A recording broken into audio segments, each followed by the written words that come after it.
అంటే పేరు తెలుసుకోవాలి. ఉప సర్పంచ్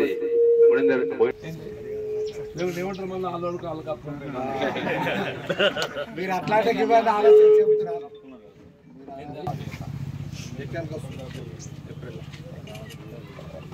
కరల్లా మహేష్ గారిని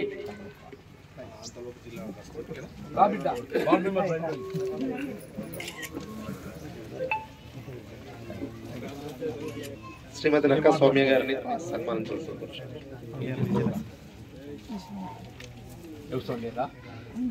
కొడిపల్లి మాధవి గారిని సన్మానించాల్సిందిగా కోరుతున్నాను. ఇప్పిస్తాం అందరికి మిషన్ పుట్టచ్చినకి అందరికి మిషన్ చెప్తావురా.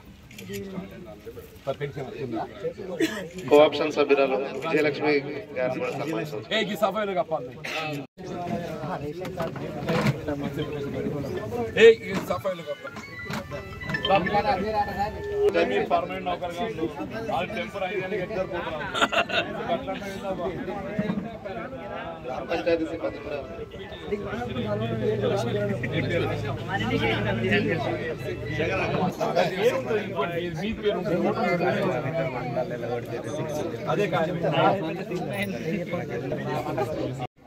మన గ్రామ కోఆప్షన్ మెంబర్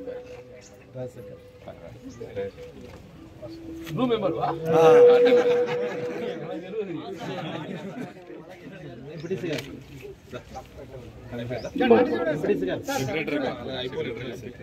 గ్రామ పంచాయతీ సెక్రటరీ మన స్పెషల్ ఆఫీసర్ గారికి కూడా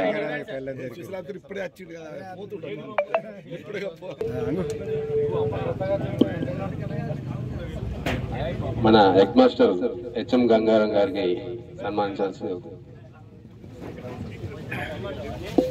చెయ్యుక్తి చెయ్యుక్తి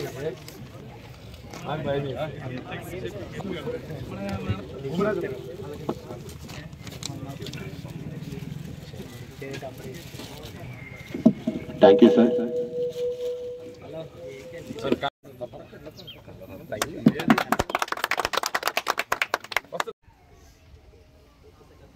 ఇప్పుడు 5 సంవత్సరాల కొరకు ఎంపికైనటువంటి స్థానిక సంస్థల ప్రజాప్రతినిధులు, గ్రామ పంచాయతీ మరి పాలక మండలి పదవీ కాలం ఏదైతే ఈ రోజుతో ముగుస్తుందో మన తిమ్మాపురం గ్రామానికి చెందినటువంటి గ్రామ సర్పంచ్ గారి సోదరి అంటే లక్ష్మణ్, మీరు రమ్య లక్ష్మణ్ గారు, అట్లాగే ఉప సర్పంచ్ మోహన్ రెడ్డి గారు, మరి పాలక మండలి సభ్యులు మహేష్ గారు, ఇతర వార్డు సభ్యులు,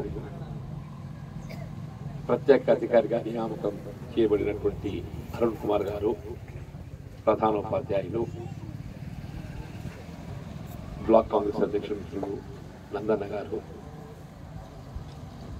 సింగిల్ విండో ఉపాధ్యక్షులు సురేందర్ గారు, మాజీ గ్రామ సర్పంచ్ గారు అయినటువంటి మురీందర్ రెడ్డి గారు, ఇతర గ్రామ పెద్దలు, రైతు సోదరులు, యువమిత్రులు, ఈ 5 సంవత్సరాల కాలం ఏదైతుందో మన గ్రామ అభివృద్ధి కొరకు రాజకీయాలకు అతీతంగా పాటుపడినటువంటి గ్రామ సర్పంచ్ గారు, ఉప సర్పంచ్ గారు, మరియు పాలక మండలి సభ్యులను అభినందించే విధంగా కార్యక్రమాన్ని నిర్వహించడం నిజంగా ఇది ఒక సత్సంప్రదాయం.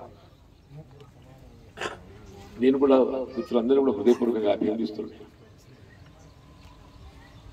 ఇవాళ గ్రామ పంచాయతీలకు ఎన్నికల నిర్వహణతో సరిపోదు, ఎన్నికల నిర్వహణతో పాటుగా కావాల్సిన నిధులు కూడా సమకూర్చబడాలి.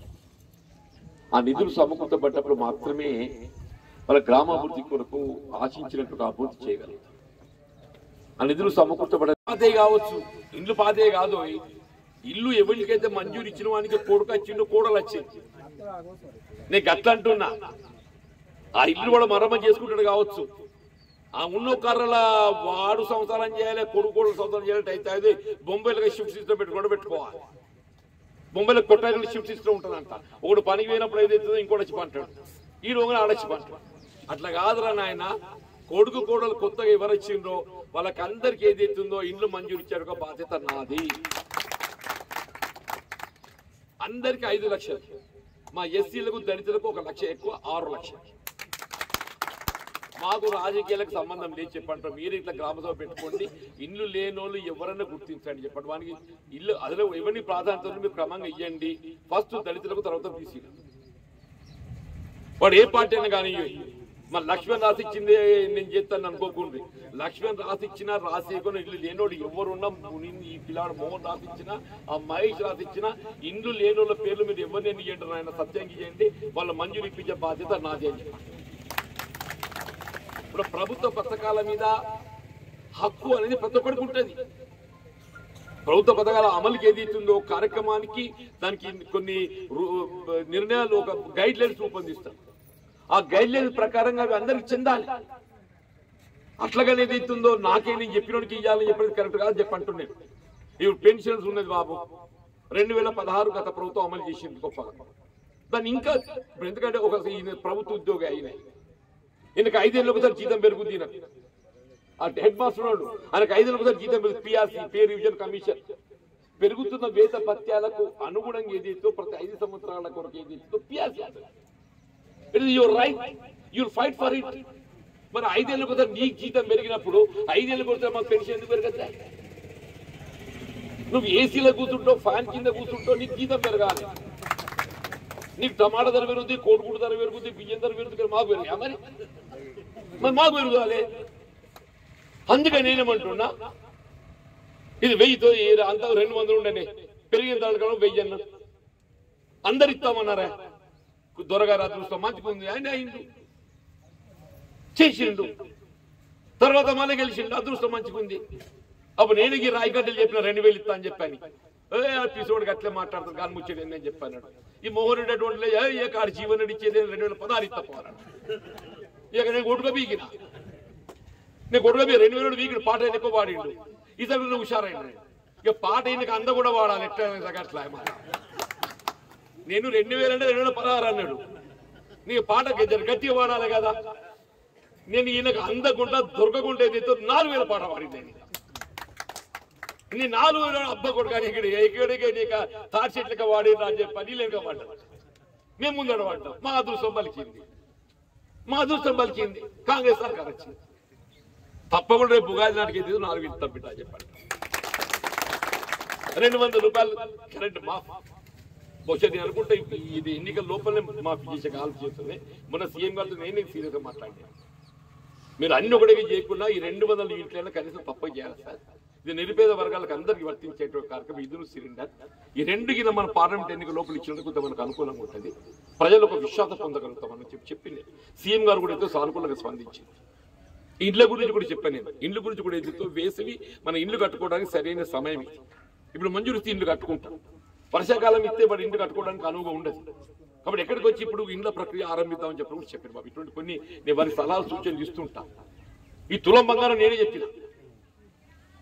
ఇప్పుడు వీళ్ళు 1 లక్ష రూపాయలు అన్నారు. ఈ ఇళ్ళ మీద మనం పాట వాడాలి, నిలవాడాలి. ఆడోళ్ళకు బంగారం మీద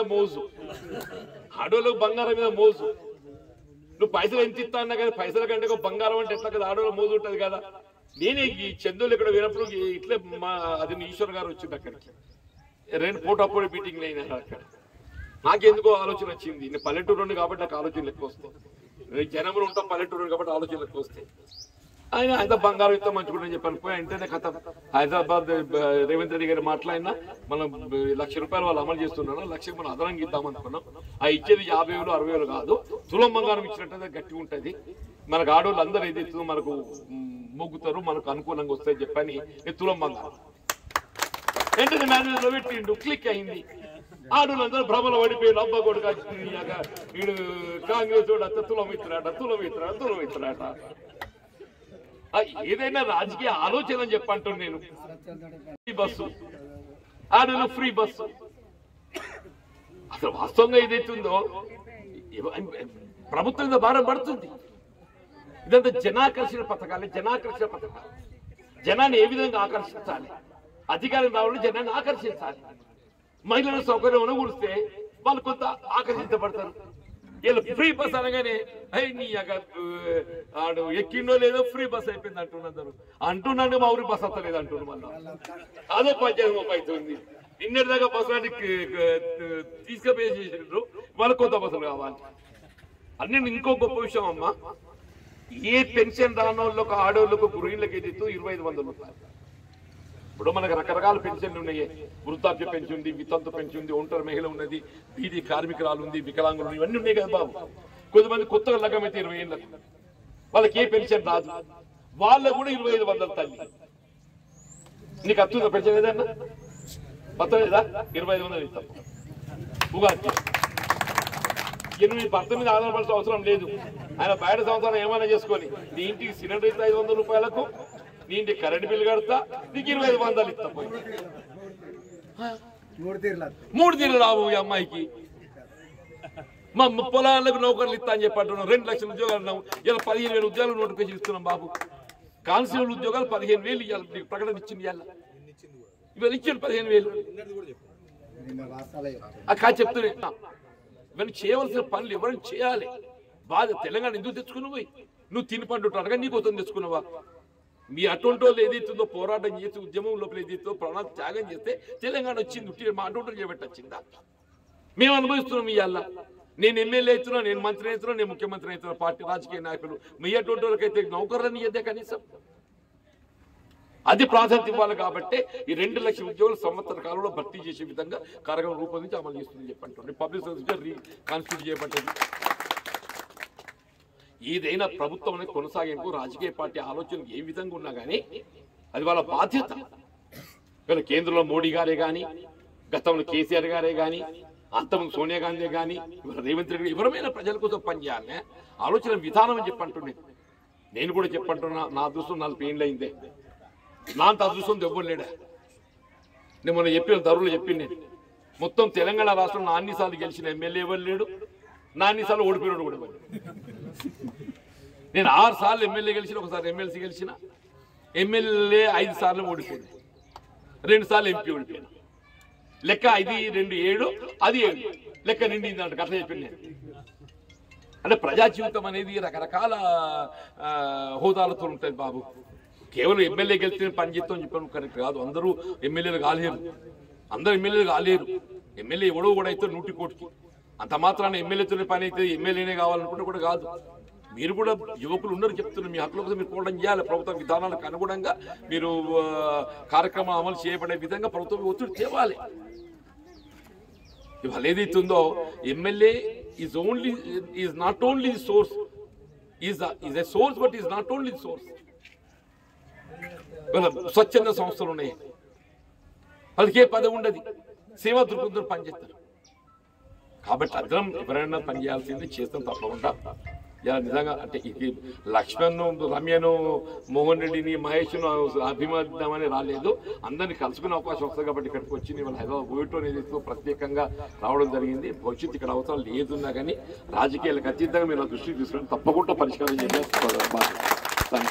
తెలియదు ప్రభుత్వాలు మారుతుంటాయి, కానీ ఏ ప్రభుత్వం అధికారం ఉన్నా కానీ ఈ గ్రామ పంచాయతీలకు కావాల్సిన నిధుల సమకూర్పు అనేది ప్రధానమని చెప్పంటున్నా.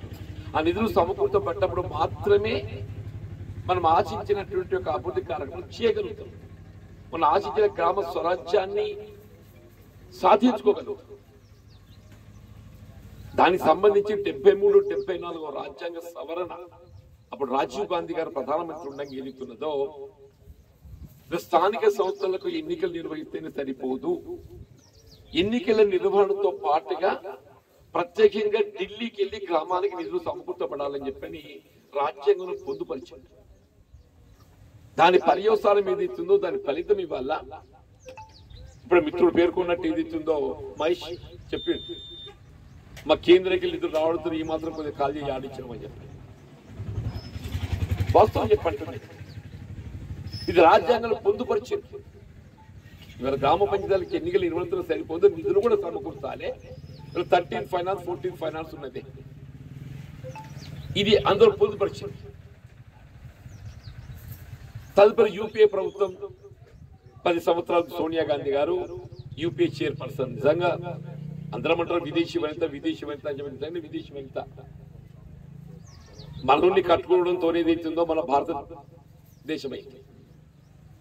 కానీ ఆమె రూపొందించిన కార్యక్రమం ఇవాళ చెప్పంటున్న జాతీయ గ్రామీణ ఉపాధి హామీ పథకం అనేది మొత్తం దేశంలో గ్రామీణ ప్రాంతానికి ఒక